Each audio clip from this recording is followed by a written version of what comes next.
Let's get started. The topic for today, I think, in general, is male and female roles in dancing.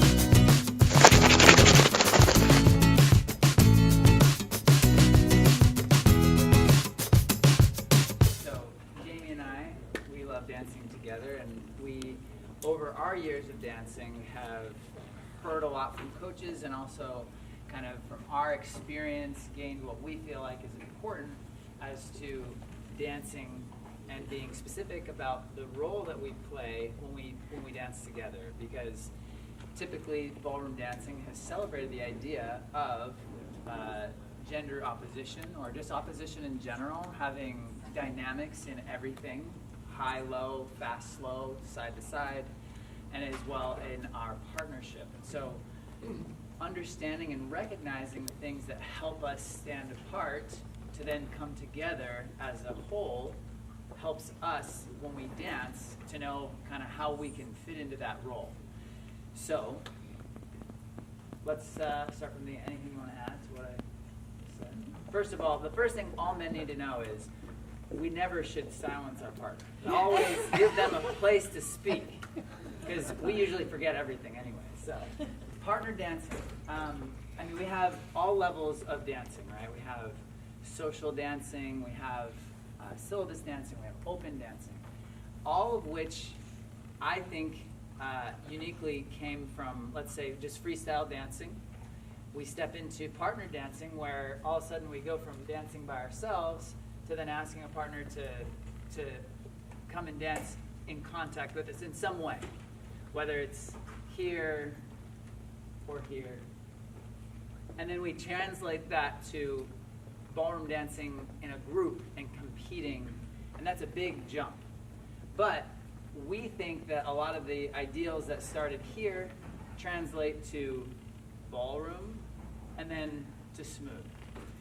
And so we want to talk about just a few of those basic ideas and how they relate. And then we want to give you, if we have time, a small piece of choreography in Foxtrot and have everybody kind of practice that. And then you can also translate that into your own dancing. So for the men, what I'd like to talk about is, in a general sense, I myself don't think that dancing should be overpowering from one person or another. We are a 50-50 blend of a couple.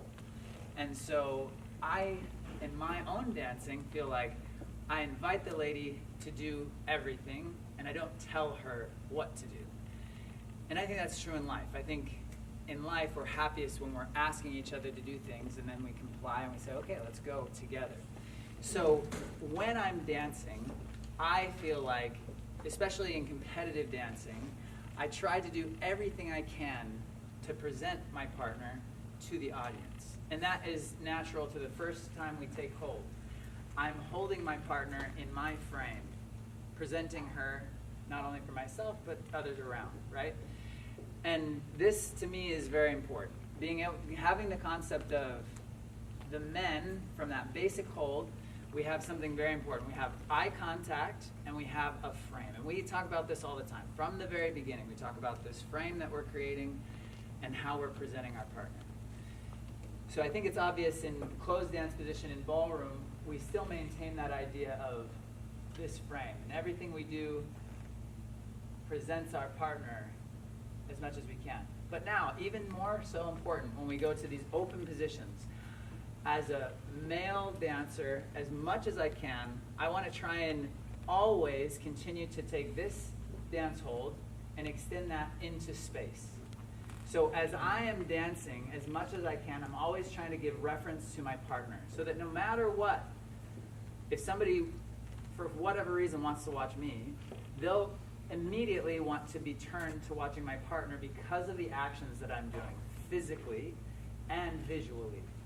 My cues are to frame my partner, so if we're dancing apart, my body language is directed toward her, and as much as possible, my eye contact as well. So that if you as a spectator are watching, you see everything that I do draws the attention and focus to my partner. I still have an ethereal frame that is framing her from a distance, if that makes sense. So as much as I can. So now in American Smooth, we have a lot of choreography that might bring us side by side. It might even have us turn back to back occasionally.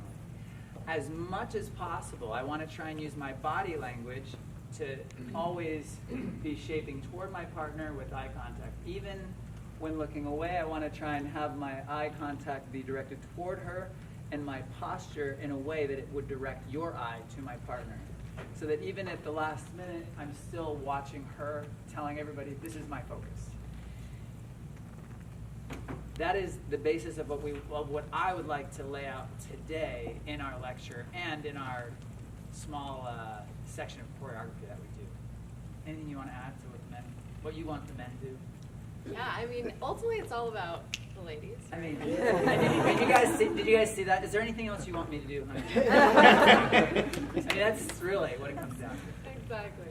No, kind of going along with what Travis is saying, smooth, in my opinion, can be a very chaotic style, because not only are we separating away from our partner, which you may do in rhythm and Latin, but in addition to that, every single dance we do also travels around the space of the floor, right? So you do have those dances in, the Paso Doble, right, and Samba, but that's only 2 out of the 5 dances. But every single smooth dance is not only working in our own circular space, but it's also traveling around the room. So if we are not aware of our partner and kind of always redirecting our energy and creating a clear awareness of who is dancing with who, sometimes it can feel like there's just bodies on the dance floor and just moving randomly around. And so it is very important to have not only that visual focus, but also that awareness of kind of guiding and allowing our bodies to dance with and towards our partner, even if we are not touching each other, okay? Now, one thing that for the ladies that I think is important to remember is, while we are doing something that is competitive, we are also doing something that is an art form, right? And so we want to try to make our gestures and our body actions kind of as beautiful as possible. So in general, like if we just look at references from art or fashion or say like the red carpet, you very rarely see women just like this in a pose, right? We always see women kind of like creating nice like curves from the body and like, looking like over their shoulder rather than standing very squarely, unless you're trying to make like a specific point. And so you see that in, Renaissance art, that's like a much more advanced form than say like your early hieroglyphic art, right? So we want to make sure that we're kind of creating more beautiful lines for us as a lady, right? We have curves and we want to make sure that we're sort of, as we're dancing through space, allowing ourselves to show those off and trying not to get, too square where everything is a little bit too lined up. So that's what I'm going to be focusing on a little bit as we go through this sequence together, is making sure that for us as ladies, we're always using and presenting ourselves in a very feminine, female way that is very inviting, but still has an awareness towards our partner as well. We're going to do a short section of choreography, most of which will be side by side.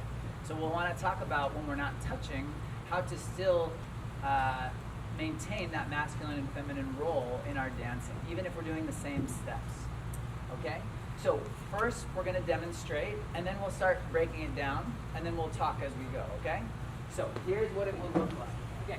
So we will walk. We will do a 1, 2, a 3, 4, 5, 6, 7, 8. 1, 2, 3, 4, 5, 6, 7, 8. 1, 2, 3, 4, 5, 7, 8.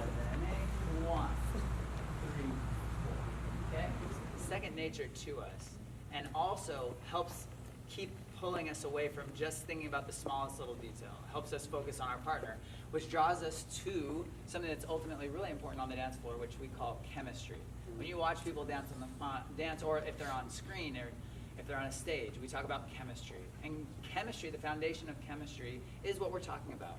Two people looking at each other, having a conversation. We are doing it non-verbally, but we pass, let's say, a ball back and forth between each other with our body language, where I pass her something and she passes it back to me. And so if we're not looking at each other, we totally miss that opportunity to have this very human interaction with our partner that ultimately is the thing that we want people to see. We don't, in the end, don't always win a competition with the best heel lead on the floor or the best lowering action.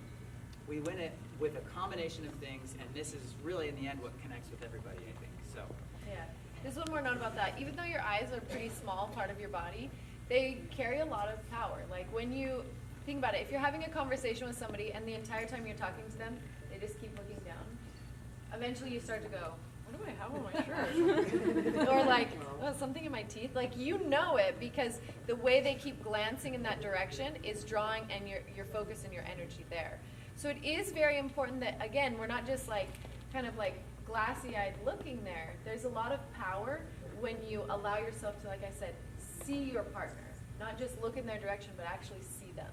Okay? And then when they see you back and that creates a connection, it's like a very, very powerful thing. 2, 3. Now, as I'm turning, I'm actually still moving a little bit diagonally forward, and that allows me, when I finish, to, if you notice, we're on 2 separate tracks, not actually side by side. Okay? So from the front, when somebody's looking at you, they see 2 people side by side. But if somebody's looking at you from the side as you're coming down the floor, again, they still see 2 people, 2 individuals, not just one.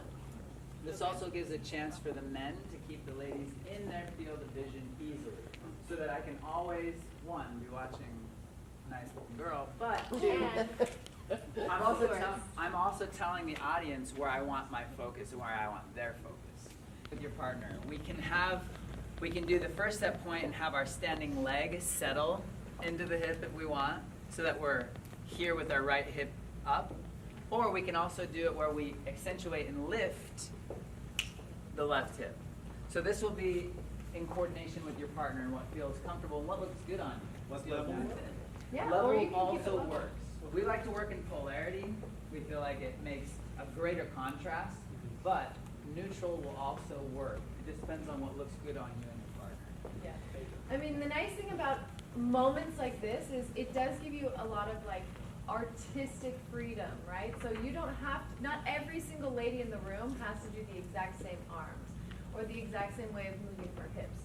But what I want you to do is I want you to explore and try things. The most important thing is that in these moments we have a conversation with our partner and go, how are you doing it? Okay, should I match you and also do, you know, a lifted hip, or should I contrast you and do a different shaping so that we create something that gives, you know, a unique look to it? So that's where you have a little bit of freedom of expression to choose what feels best, most natural in your body, and just working to coordinate that with your partner.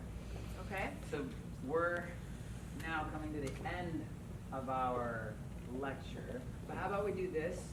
Since we didn't get all the way to the end, how about we will video what we just did, and then you can take it home and analyze it, and we'll try and give you, we'll dance it so that you can actually see it.